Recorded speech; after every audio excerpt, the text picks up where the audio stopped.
Welcome to another show, packed to the extreme with content for you to enjoy. Okay, it's time to check out the news of the Sonic world. The Sonic and Shadow Site Awards began its final voting period on February the 28th. While not in the same league as the Sonic Stadium's own awards, every Sonic award is a worthy award in our eyes. The big award of the event, known as the Sonic and Shadow Site Award, is up for the taking by the Sonic Comic Inc., Black Hero, Black Fusion, Sonic Yoda, and Crushing Knuckles. So head over there and make your vote.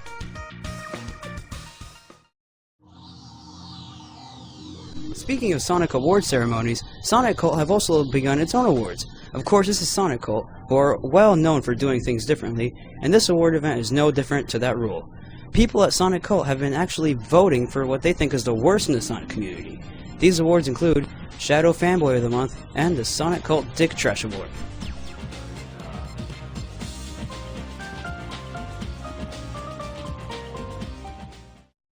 A new Sonic network is in town. The Green Hill Network is a new network of Sonic fan sites who can't afford hosting. Their leading website at the moment is No More Blue. This site is a fantastic place that produces a huge, hilarious range of sprite comics. After moving from the doom of free webs, they now have a ton of features, including an arcade and shop where they can buy items from the forum, MP3s, videos, cheats, and even their own chows.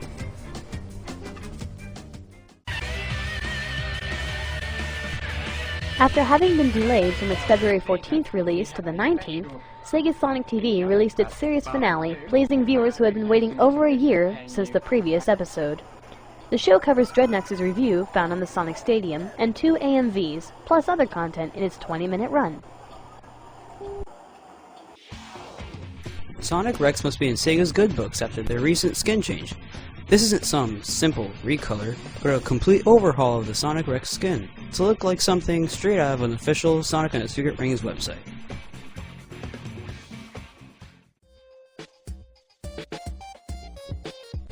Sonic Cage Dome recently got heads turning when their site completely disappeared. Luckily, the expert staff managed to piece their most important parts back together with the promise of a whole new selection of features coming soon. Sega Germany were feeling generous as they gave away a great selection of goodies this month. These included a limited edition Sonic Team Wii with a German copy of the game, a Japanese Sonic poster signed by Sonic Team, a production picture signed by Sonic Team, and 20 Sonic figurines for runners-up.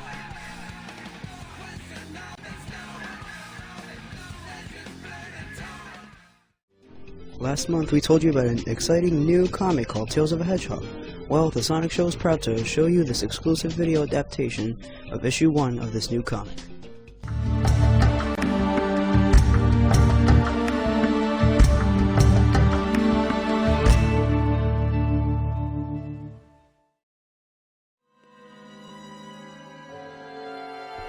All it takes is one person to change history, for better or worse.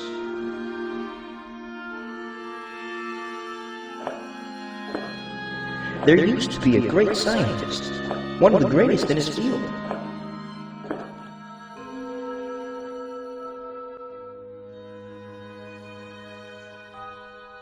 His name? Dr. Robotnik. The machine had taken 10 years of his life to build. 3,650 days of trial. 8,600 hours of pain.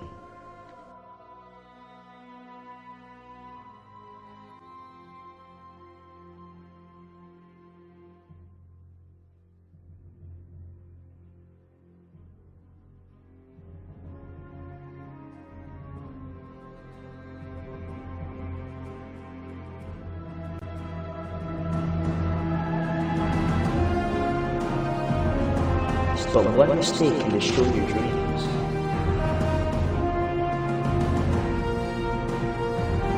Cause the world around you to fall apart.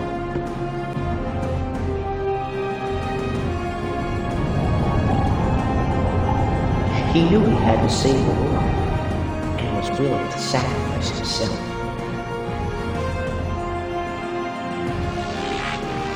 He climbed to the roof to reach the transmitter. It had the power to completely vaporize the planet.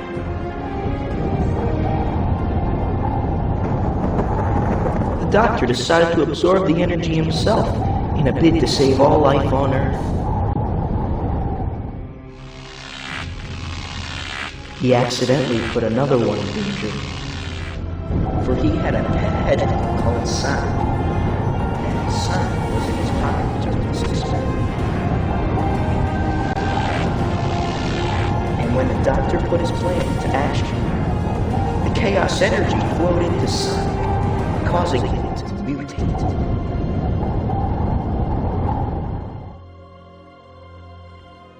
A new hero was created. Sonic the Hedgehog. The chaos energy discharged from the transmitter, flowing through the entire planet. Animals caught up in the blast were changed. The planet Earth was changed beyond recognition. It was now Mobius. Meanwhile, the Doctor was in trouble. The energy had overloaded his heart. He was dying. Though some could have left him, the future would have been great. He used his newly found powers of super speed to generate enough power to restart Robotnik's heart. From that single moment, the future changed from a utopia to a nightmare. The sinister Doctor drew his plans against the rest of the world and began his campaign for world domination.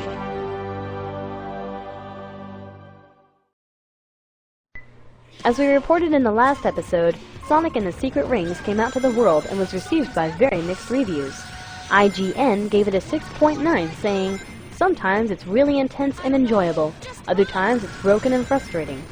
However, GameSpot gave it the more impressive score of 7.6, stating that it delivers an excellent sense of speed and plenty of depth, and what's just as impressive is it makes Sonic fun again. We should be okay.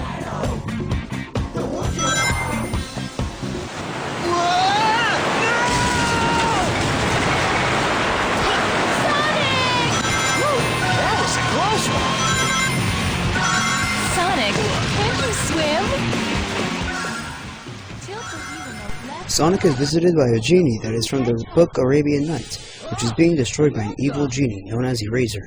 If Eraser amasses enough power, he'll have the power to leave the book and come to life to ruin Sonic's world. Sonic goes to end Eraser's plan by visiting 7 different fantasy worlds to collect magic rings that can be used to restore the Arabian Nights.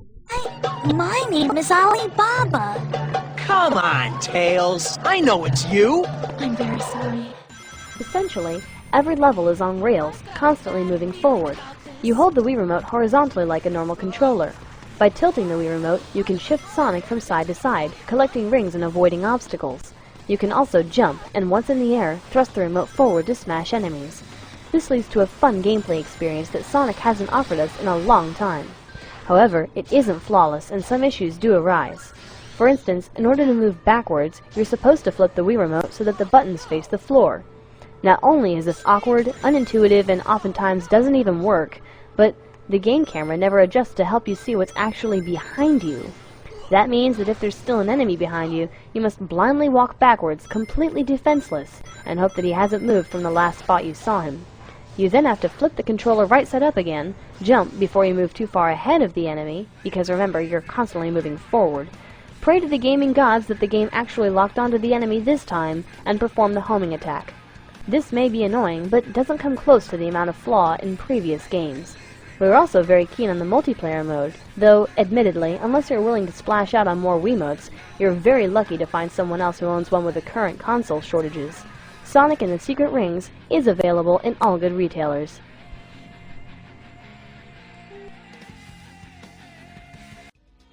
We wanted to showcase some of the talent in the Sonic community. So many people use their skills to express the greatness that is Sonic in art form. Whether you're using a tablet or just a simple pencil, we love the things we have seen. Many different artists have submitted their art to us, and we hope you enjoy this gallery of our favorites.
Here at the Sonic Show, we wanted to give you, the viewer, reviews of Sonic games spanning Sonic's timeline, but we weren't sure who we wanted to review the game.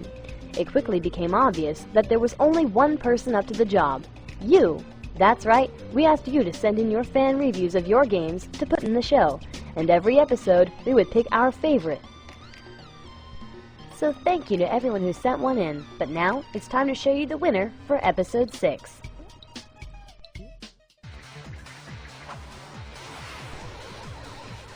Sonic obviously was about speed, so in theory, a racing game themed around the blue hedgehog would be inevitable. This had already been done with Sonic R, but it seems about a decade later, Sega decided to try the racing magic once again.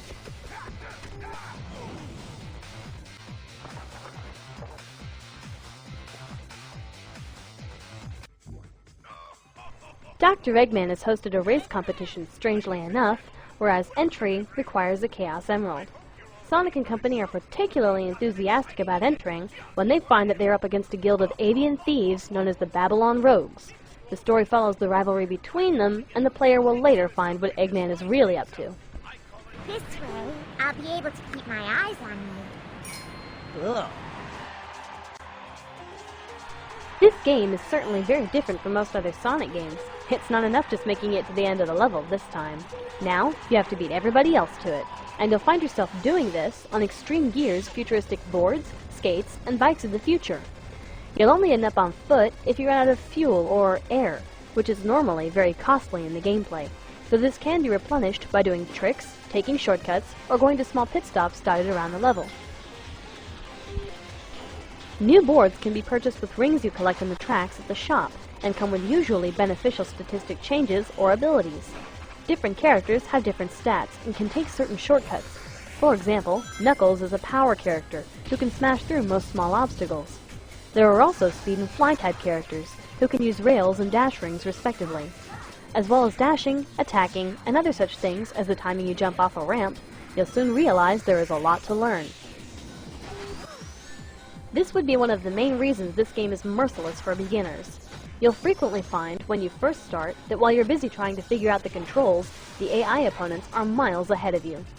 Gameplay will remain that way for a long time, until you memorize the majority of the track and its shortcuts, and when your skills in the game begin to improve. Once play becomes intuitive, you'll likely stroll through the story mode without much problem, along with a number of unlockables. Story mode is short, but gameplay length is made up for with the challenging mission mode, and the bragging right of purchasing every extreme gear in the game. It would probably take gamers a while to complete this task, as the extreme gears are very expensive, and there's at least 50 of them. In general, you have quite a game on your hands. The difficulty curve is steep, so beginners may stop playing altogether out of frustration. But, once you're able to play by the game's rules, you have a challenging game that throws plenty of tasks at you. The graphics all have well-designed levels, along with slick action and special effects that give this game a spitshine. You'll only experience frame rate slowdown in the multiplayer modes. 21 out of 25. The difficulty of the game is a double-edged sword in terms of a general audience. What may be considered a decent challenge for some may be considered impossible and unplayable by others. For those reasons, this game gets a 15 out of 25 for gameplay. Sound. Sound effects all work out well, and the BGM suits the feel of the game. The voice acting for some characters, however, can be seen as slightly poor, and for some characters, their voices can be barely heard altogether. 18 out of 25. The story mode does little in comparison with the vast missions and unlockables. Time attacking and board collecting is also a game extender for perfectionist gamers. 19 out of 25.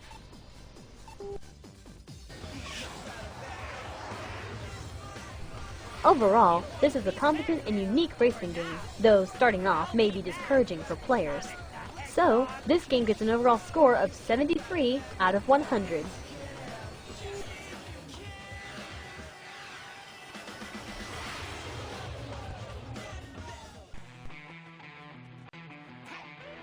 For a long time, people wondered what Sonic Team was going to give us in download content for Sonic the Hedgehog on the Xbox 360 and PlayStation 3. Were we finally going to lose a whole section of glitches? Was Sonic Team going to grace us with a fantastic downloadable patch? It turns out that the answer is no. So what did we get? Well, firstly, we got a very hard mode for the 3 main characters. While some people may find this off-putting, we must stress that this isn't as bad as you may think. Some levels have been completely turned around, literally in some cases. Amigo parts are moved. Level layout is altered quite highly in some parts and is generally more than just the odd extra enemy of Move Spring. In fact, many people may be pleased to know that Very Hard mode has removed Elise in Dusty Desert, making this level a lot more fun.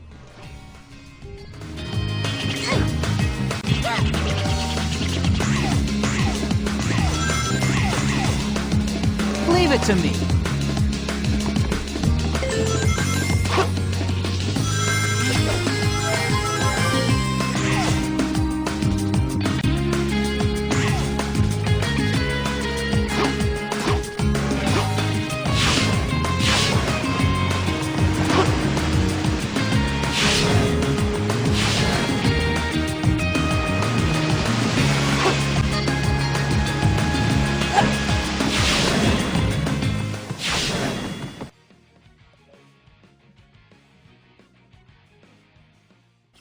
However, that's not all there is to download.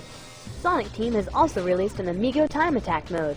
This involves you playing through a selection of levels as Tails, Blaze, and Omega on one long run. This section is actually reasonably well thought out. Tails has a quicker pace in his levels, and playing him through Windy Valley, for example, is a lot less tiring than his Amigo section in Wave Ocean from Sonic's story. Blaze's levels are great fun as ever, and the closest you will get to Sonic in this mode. Omega is not much different to his Amigo section, so nothing new is really to be had here.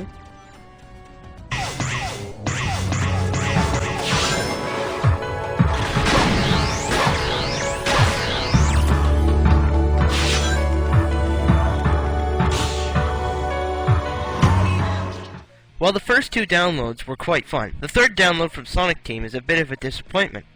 After much speculation by fans of a super mode, it turns out that all we got was a boss attack mode. And considering how fiddly and annoying the bosses were in the game, we don't think highly of the concept of people paying money to play all through these poor parts of the game in one long run.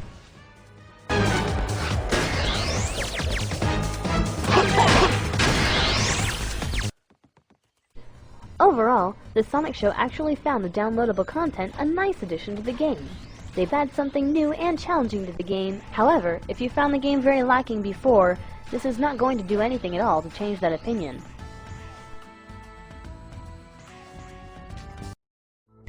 We all hope you enjoyed today's show. Don't forget that you can discuss the episode in the official Sonic Show boards, located at www.sonicagedome.com/forums. You can also download freebies, vote in our poll, plus subscribe to the show via iTunes, email subscription, and dozens of other ways by going to www.sonicagedome.com/The Sonic Show. So until our next fun-packed show, this is me, Todd Q Show, aka Malcolm Silverberg, Andres Fernandez, And me, Bethany Isbell, signing off. Okay. And he has done this thing called the Sonic Show, so this groovy thing. It's a big video cast. It's the most popular Sonic video cast ever. So I suggest you go and have a look at that. It's groovily named so you can remember the leading thing. Sonic Show is very good, very good, very good. Sonic Show is very, very, very, very good. There we go, that's a little jingle for him. And if he's not satisfied by that, I'll just have to go and take over his show. So if he's not satisfied with that, you'll find the next episode of the Sonic Show is voiced by me, and I'll have taken over his house and imprisoned him in a basement with an orange stuffed in his mouth.